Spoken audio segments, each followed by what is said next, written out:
syukur, terima kasih, penghormatan, pengagungan, pengucapan syukur kami naikkan ke hadapan hadiratmu malam ini, Bapa. Bapa, berfirmanlah kepada kami, urapi hamba-Mu, urapi firman-Mu, dan urapi semua jemaat-Mu yang mengikuti renungan pada malam hari ini, Bapa. Terima kasih, kami siap diberkati oleh Tuhan dengan firman-Mu dalam nama Tuhan Yesus Kristus. Semua kita yang percaya berkata, amin. Puji Tuhan, selamat malam dan salam sejahtera dalam kasih Tuhan buat semua jemaat Tuhan yang berada di rumah dan mengikuti renungan firman Tuhan pada malam hari ini. Malam ini kita akan bicara tentang, saudara yang kasih dalam Tuhan, tanda kalau orang dibaptis dan dipenuhkan dengan Roh Kudus. Ya. Sebab itu perlu kita memahami, mengerti hal ini dari konteks Alkitab atau apa yang telah terjadi di dalam, saudara yang kasih dalam Tuhan, kejadian umat Tuhan yang kemudian ditulis dalam Alkitab atau firman Allah ini menjadi sebuah ukuran atau parameter atau kebenaran. Ya, kebenaran sesungguhnya bagaimana kalau orang atau satu perkumpulan jemaat Tuhan yang dipenuhkan dengan Roh Kudus. Kita sudah berbicara tentang kriteria atau syarat-syarat sehingga orang dipenuhkan dengan Roh Kudus dari kasih dalam Tuhan, dan kita kembali akan membuka kitab kita dari Kisah Para Rasul yang kedua. Saudara, dikatakan sesudah Yesus naik ke sorga dari Bukit Zaitun, maka Yesus memerintahkan murid-murid supaya jangan meninggalkan Yerusalem sebelum mereka dipenuhkan dengan Roh Kudus. Iya, karena Tuhan mau memakai mereka menjadi saksi bagi Tuhan, baik di Yerusalem sendiri, bahkan ke daerah Yudea, Galilea, Samaria, dan sampai ke ujung bumi. Nah, saudara yang kasih dalam Tuhan, sesudah mereka dari Bukit Zaitun itu, mereka kembali ke kota Yerusalem, di mana tempat mereka menumpang. Dikatakan mereka naik ke tempat itu, saudara, dan mereka berdoa. Mereka berdoa untuk apa?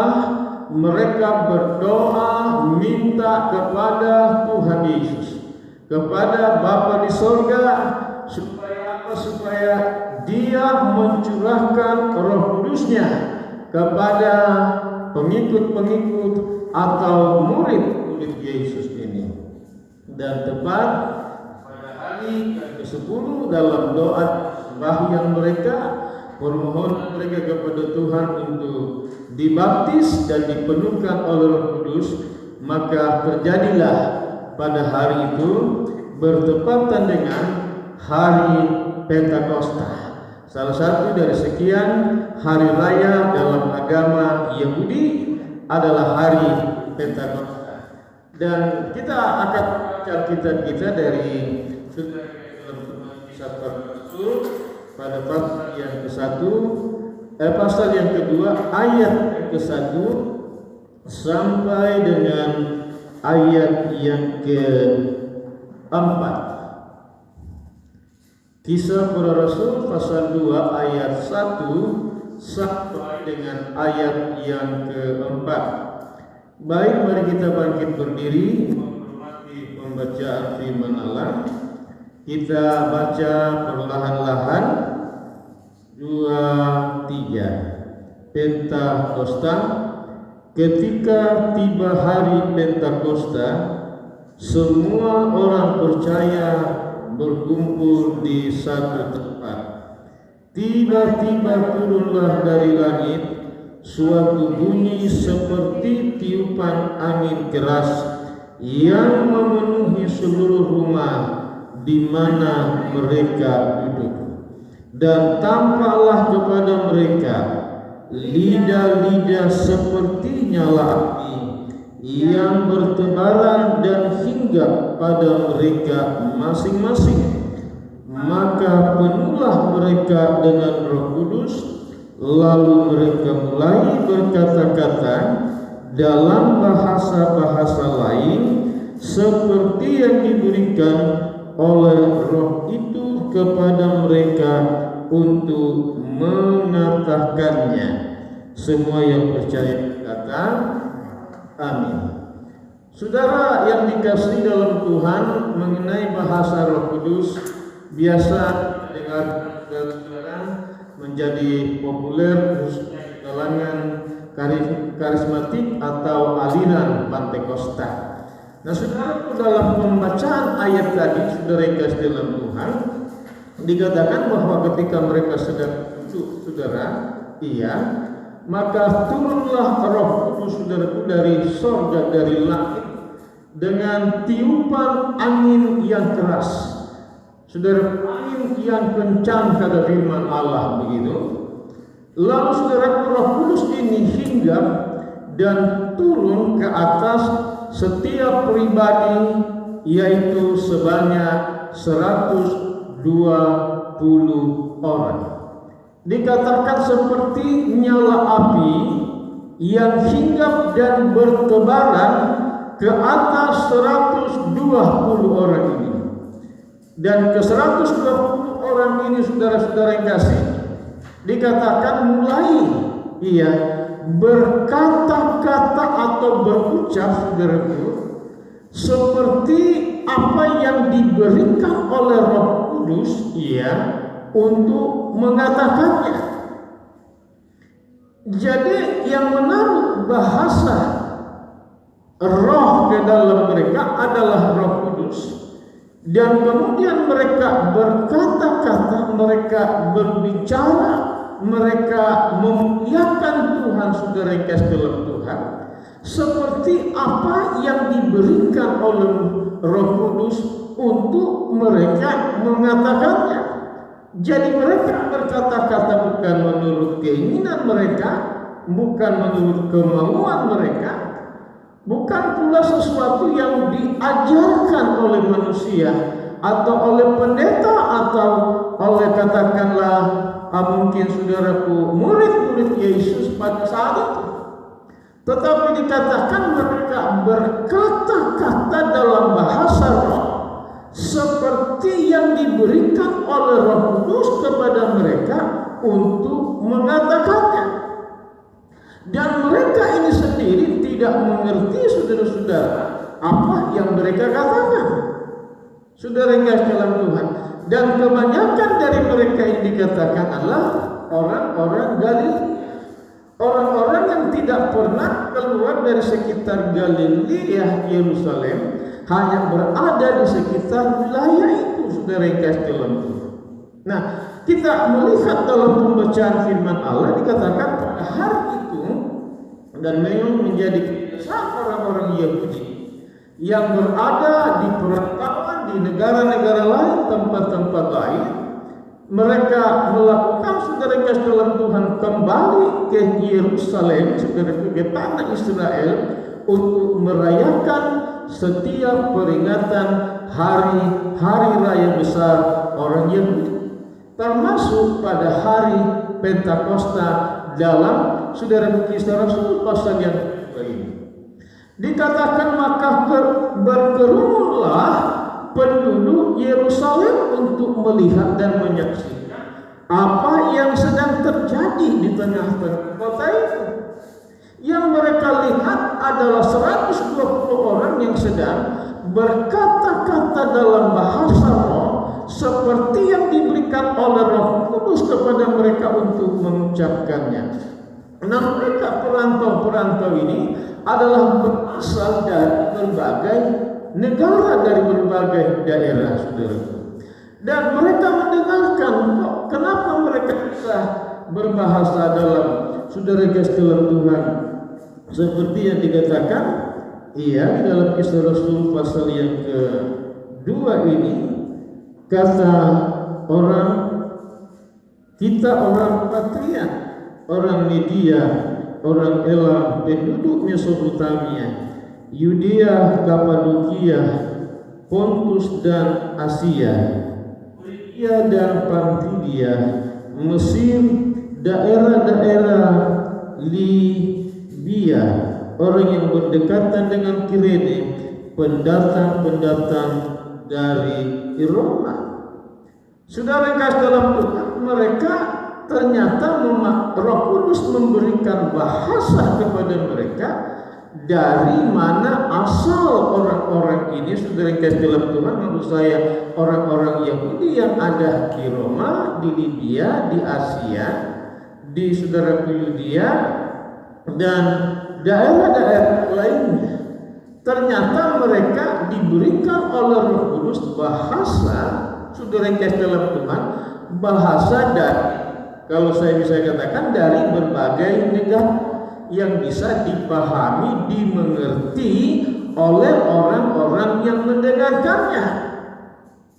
Iya, sebab sebagai perantau yang merantau ke Mesir, dia mendengar, dia sedang menggunakan bahasa Mesir, dan dia mengerti bahwa ia sedang apa? Memuliakan Tuhan dan menyatakan perbuatan-perbuatan Allah yang besar. Sebagai orang yang berasal dari Libya juga begitu, dari Asia dan dari Pamfilia, Mesopotamia, saudara, masing-masing mereka mendengar. Saudara pegas dalam Tuhan ke 120 orang ini, yang saya bilang tidak pernah keluar dan tidak pernah belajar tentang bahasa itu. Rupanya saudara, selain mereka memuliakan Tuhan dan mereka penuh dengan Roh Kudus, tapi sekaligus Allah berbicara kepada semua orang itu dalam konteks bahasa mereka masing-masing. Karena apa? Mereka kemudian mengerti apa maksud tujuan yang sedang dilakukan oleh Tuhan atas mereka. Tentang apa? Karya Allah, perbuatan-perbuatan besar daripada Tuhan. Dan saudara-saudara kasih dalam Tuhan, kemudian mereka bertanya, saudara-saudara, kenapa gerangan sampai terjadi seperti ini? Bagi kita lihat, kemudian Petrus berdiri dan menjelaskan kepada mereka bahwa apa yang terjadi itu adalah merupakan penggenapan daripada janji Tuhan kepada orang Israel, kepada nenek moyang mereka, kepada Israel melalui Nabi Yoel, bahwa apa? Tuhan akan mencurahkan rohnya pada hari-hari terakhir ke atas setiap orang tua, kepada setiap anak laki-laki, perempuan, teruna, saudara yang kasih dalam Tuhan, dan orang-orang tuamu akan mendapat mimpi dan anak-anakmu akan bernubuat firman Allah. Kemudian tentunya pertanyaan, kenapa ini bisa terjadi?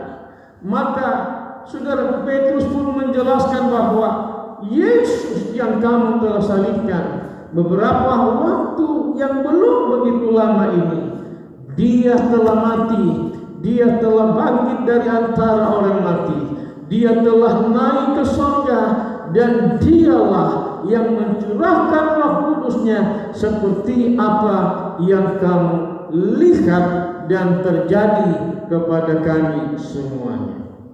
Saudara, baik dalam penyampaian bahasa roh yang dimengerti, dipahami oleh asal-usul orang Yahudi dari perantauan di mana mereka pergi merantau, saudaraku, mengerti, saudara dikasih, apa yang sedang saudaraku mereka lakukan dengan memuliakan Allah, tentang apa?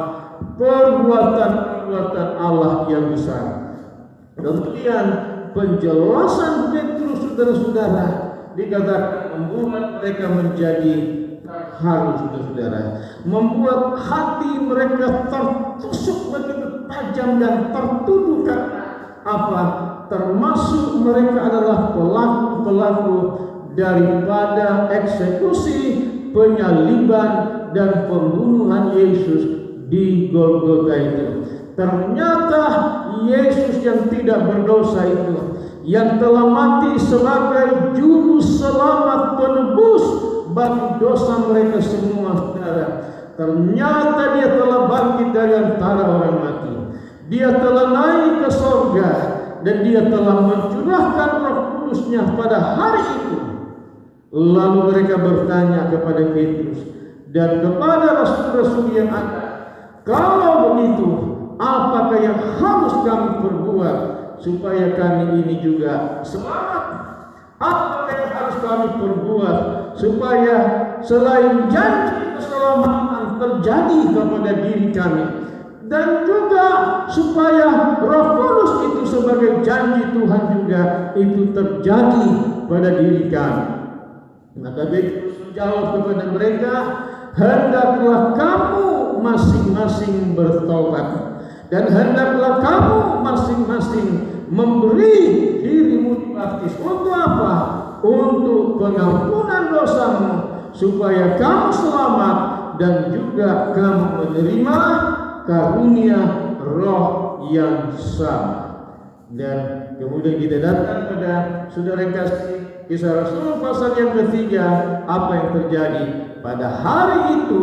Mereka memberi diri dibaptis sebanyak berapa? Dikatakan kurang lebih bertambah menjadi 3.000 orang.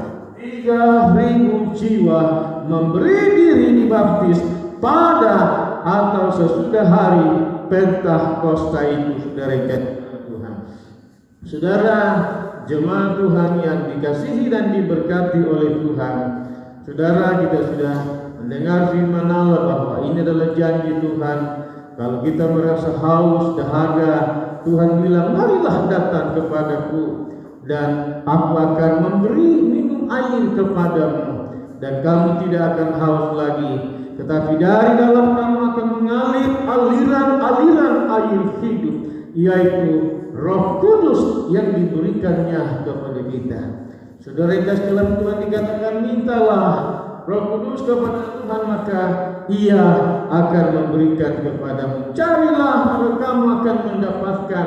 Ketoklah pintu, maka Tuhan akan membukakan pintu bagimu. Saudara harus percaya bahwa saudara pasti akan dipenuhkan masing-masing kepada kita, saudara, Roh Kudus, karena itu adalah janji Tuhan bagi kita yang percaya kepadanya. Amin. Haleluya. Mari kita beri tepuk tangan bagi kemuliaan Tuhan kita. Haleluya. Mari kita masuk di dalam doa. Bapa di surga, dalam nama Tuhan kami Yesus Kristus, kami sudah mendengar firman-Mu tentang pencurahan Roh Kudus pada hari Pentakosta ke atas 120 pengikut Tuhan di kamar loteng Yerusalem. Ketika mereka berdoa, maka Tuhan menurunkan Roh Kudus dari surga seperti tiupan angin keras yang melanda tempat di mana mereka berdoa, dan tampaklah kepada mereka lidah-lidah nyala api yang bertebaran ke atas mereka, dan mereka mulai berkata-kata dalam bahasa-bahasa seperti yang diberikan oleh Roh Kudus kepada mereka untuk menyatakan segala perbuatan Allah yang besar. Tuhan, terima kasih. Dan hari itu pun mereka, orang-orang Israel yang telah pergi merantau ke berbagai negara tempat Tuhan, mereka pulang hari itu untuk merayakan hari Pentakosta dan mendengarkan apa yang sedang diucapkan oleh 120 orang dalam bahasa roh. Ternyata mereka mengerti karena mereka berkata-kata dalam bahasa dari mana mereka masing-masing berasal. Tuhan, terima kasih Bapa yang baik dalam surga. Pada malam hari ini hamba-Mu berdoa bagi setiap jemaat Tuhan GPDI Agape, Bapa kiranya menggenapkan janji, yaitu Roh Kudus atas setiap pribadi jemaat Tuhan, di dalam nama Tuhan Yesus Kristus. Tuhan, Engkau Tuhan yang memenuhi mereka dengan Roh yang kudus, membaptiskan, bahkan memberi karunia Roh Kudus kepada setiap jemaat Tuhan, untuk mereka bersama-sama kami semua membangun pelayanan pekerjaan Allah untuk kemajuan kami bersama dan bagi segala kemuliaan Tuhan. Bahkan dapat Tuhan menjangkau sebanyak-banyaknya jiwa menjadi saksi yang hidup bagi Kristus dari Yerusalem, Yudea, Samaria, bahkan sampai kepada ujung bumi. Dalam nama Tuhan Yesus Kristus, segala pujian, syukur, penghormatan, pengagungan bagimu Bapa. Bapa yang memeteraikan, menghidupkan firman-Mu dalam hati seluruh jemaat-Mu Bapa. Terima kasih segala beban persoalan, pergumulan umat-Mu dalam pekerjaan, dalam karir, dalam usaha, dalam rumah tangga, dalam pendidikan, sekolah, perkuliahan, dalam hal apa saja Bapa, semua kami bawa di hadapan-Mu malam ini, dan hamba berdoa dalam nama Tuhan Yesus Kristus, yang sakit Tuhan sembuhkan oleh bilur-bilur-Mu, yang susah Roh Kudus memberi penghiburan, yang lemah Bapa beri kekuatan baru, yang dalam pencobaan dalam nama Yesus beri kekuatan, pertolongan dan pembelaan kepada setiap jemaat-Mu ya Bapa. Yang mencari pekerjaan, berilah pekerjaan. Yang hendak merintis usaha, berikanlah usaha yang baik kepada anak-Mu. Berikanlah mereka semua kelegaan dalam nama Tuhan Yesus. Terima kasih Bapa, terpujilah Tuhan selama-lamanya. Kami berdoa mengucap syukur dalam nama Tuhan Yesus Kristus. Mari kita semua bangkit berdiri dan mengarahkan segenap hati kepada Tuhan. Lalu terimalah segala rahmat berkat daripada Allah Bapa, kasih karunia, cinta kasih sayang Tuhan Yesus, serta persekutuan, kekuatan baru, damai sejahtera, sukacita, penghiburan, bahkan pengurapan baru daripada Allah Roh Kudus turunlah atas semua jemaat Tuhan. Tuhan Yesus memberkati dan melindungi seluruh jemaat Tuhan.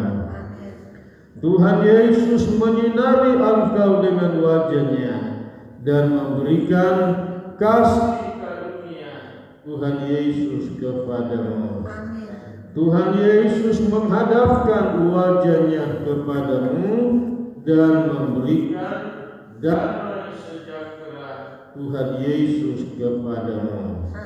Mulai malam hari ini, besok, lusa, dan sampai selama-lamanya hingga Maranatha, Tuhan Yesus turun dari surga menyongsong kita semuanya di awan-awan angkasa indah permai. Dalam nama Allah Bapa, Putra dan Roh Kudus, Tuhan Yesus Kristus. Bapa terima kasih.